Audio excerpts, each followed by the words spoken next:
Welcome to the channel. Hello everyone, and welcome back to our channel.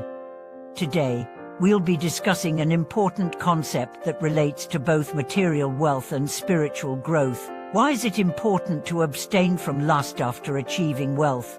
This question may seem surprising to some, especially in a world where the accumulation of wealth is often seen as the ultimate goal. But in spiritual practices, particularly in Buddhism, the relationship between wealth and personal cultivation goes much deeper. Wealth, while providing comfort and security, can often cloud our judgment, stir desires, and lead to attachments that disrupt our peace of mind. When we achieve wealth, it becomes crucial to examine our relationship with it and understand how it influences our spiritual practice. One of the key teachings is abstaining from lust and desire, not just in the context of physical indulgence, but in the deeper sense of attachment to material possessions and the craving for more. In this video, we'll explore the relationship between wealth and personal cultivation, and why, even after achieving financial success, it's essential to avoid the traps of lust and desire. We also dive into how this can affect our well-being, happiness, and spiritual growth. The link between wealth and lust. In today's society, wealth is often associated with success, freedom, and happiness.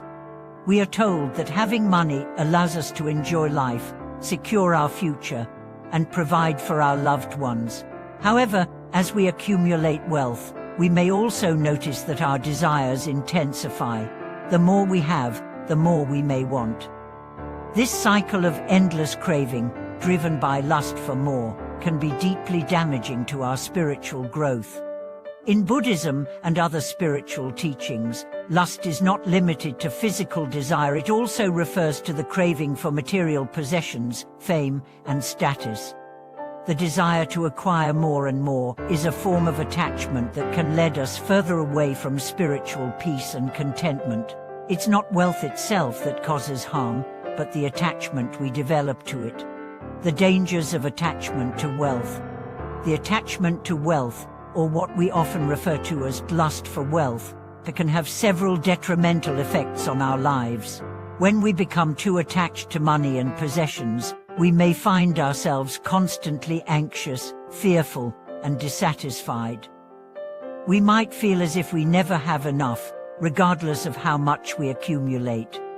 This endless desire for more can lead to stress, poor relationships, and a lack of inner peace.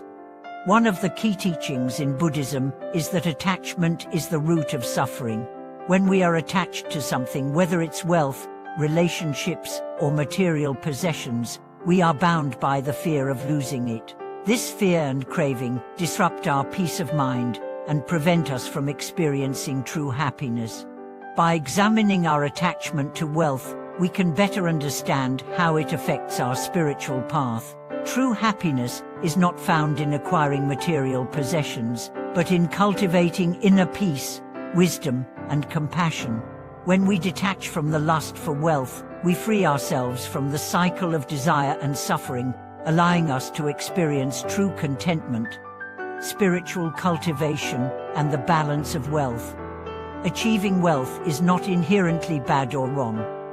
In fact, financial stability can offer opportunities for growth, generosity, and the ability to help others. However, wealth becomes problematic when it starts to dominate our lives, overshadowing our spiritual practice and personal growth. Spiritual cultivation teaches us to maintain balance in all aspects of life, including our relationship with wealth. It's essential to understand that wealth is a tool, not a goal. When we accumulate wealth, we should use it wisely to support our well-being, to help others, and to contribute to the greater good of society. But when we begin to covet it, hoard it, or use it as a means to fuel our desires, we lose sight of its true purpose. The key to balancing wealth and spiritual cultivation is to practice detachment. Detachment does not mean abandoning wealth or rejecting material success, but rather, it means not allowing wealth to control our hearts and minds. It means being content with what we have and using our wealth with wisdom, compassion, and humility. The role of self-discipline in wealth and lust. Self-discipline plays a crucial role in achieving balance between wealth and personal cultivation. While it's easy to become consumed by the desire for more, true discipline allows us to keep our desires in check. It helps us remember that wealth is transient, it comes and goes, and that our happiness and peace of mind are not dependent on the accumulation of possessions. By practicing mindfulness and self-reflection, we can become more aware of our desires and motivations. We can ask ourselves questions like, why do I want more? What am I truly seeking through this desire? Is this pursuit aligned with my values and my path of spiritual growth? These types of reflections help us see beyond the superficial desires and bring us back to our core purpose in life, cultivating inner peace, wisdom, and compassion. The practice of abstaining from lust, whether physical or material, allows us to develop the self-discipline needed to live a life of balance and contentment. It reminds us that happiness is not found in the external world, but within ourselves. The concept of right livelihood. In Buddhism, one of the ethical guidelines is the practice of right livelihood.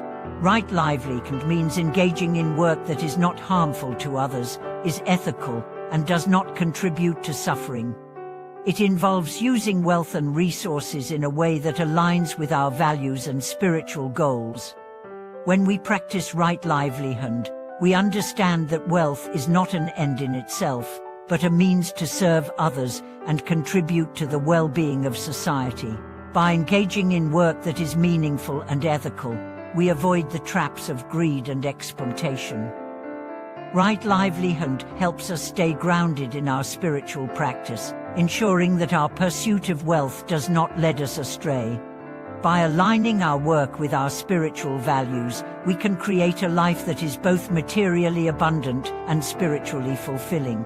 We learn to use wealth as a tool for good, rather than as a source of attachment or ego. The importance of generosity.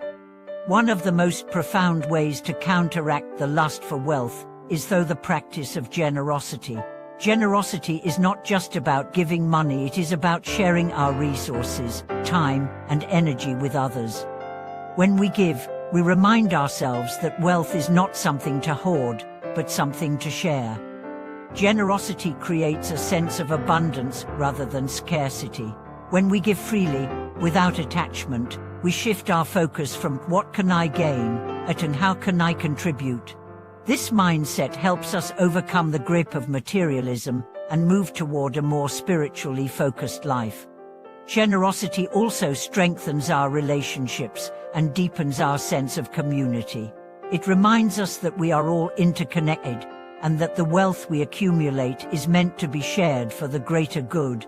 Through generosity, we break free from the cycle of desire and cultivate a heart of compassion and love.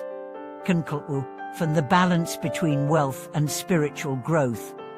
As we conclude today's video, remember that wealth itself is not the problem, it is our attachment to it that creates suffering.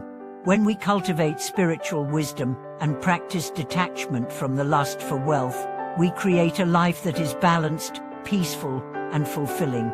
Wealth can be a powerful tool for good, but only when it is used wisely and with compassion.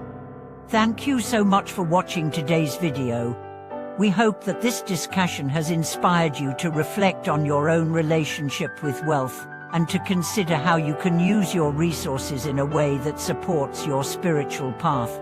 How do you balance material success with your personal growth? We'd love to hear your thoughts in the comments below. Don't forget to like, share, and subscribe for more insightful content on spirituality, personal development, and living a balanced life.